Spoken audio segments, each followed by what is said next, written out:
歡迎大家嚟到 Simple A Class 嘅 YouTube channel。你問我佢啊，夠管理出聲出嚟。呢本係背考題 A Level Force MC 82-10第34條。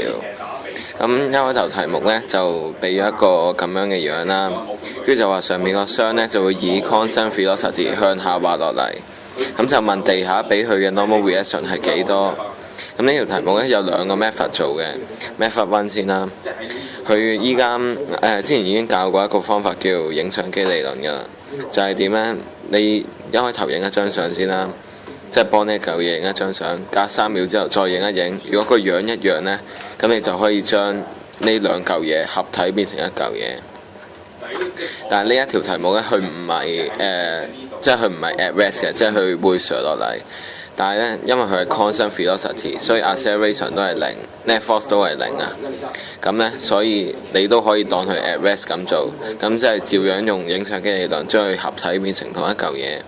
咁佢哋嘅 mass 呢就會變咗大 M 加細 m。咁所以 normal reaction 呢就會係大 M 加細 m， 跟住乘翻個 g。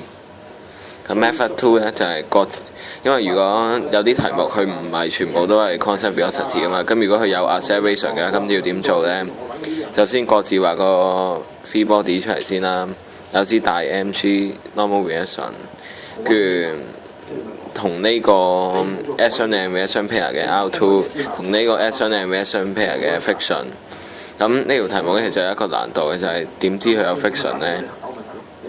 見到呢度支 mg sin theta， 即係佢上落嚟嗰一支啊。咁呢，佢有 force 上落嚟呢，就一定會有 A 嘅。咁呢，呢條題目佢話佢冇 A 啊嘛，咁所以呢，證明咗佢係有 friction 嘅。所以題目呢，其實暗中講俾你聽係有 friction， 但係佢冇寫明出嚟。好啦，跟住呢兩個 free body， 跟住再畫十字架啦。然之後 in x in y 呢就會出到呢 mg sin theta 等於 F，mg cos theta 等於 R2。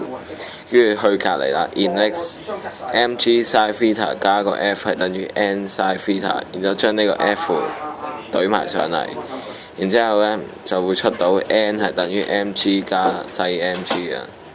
咁你 in y 嘅話都會出到同一個答案啊。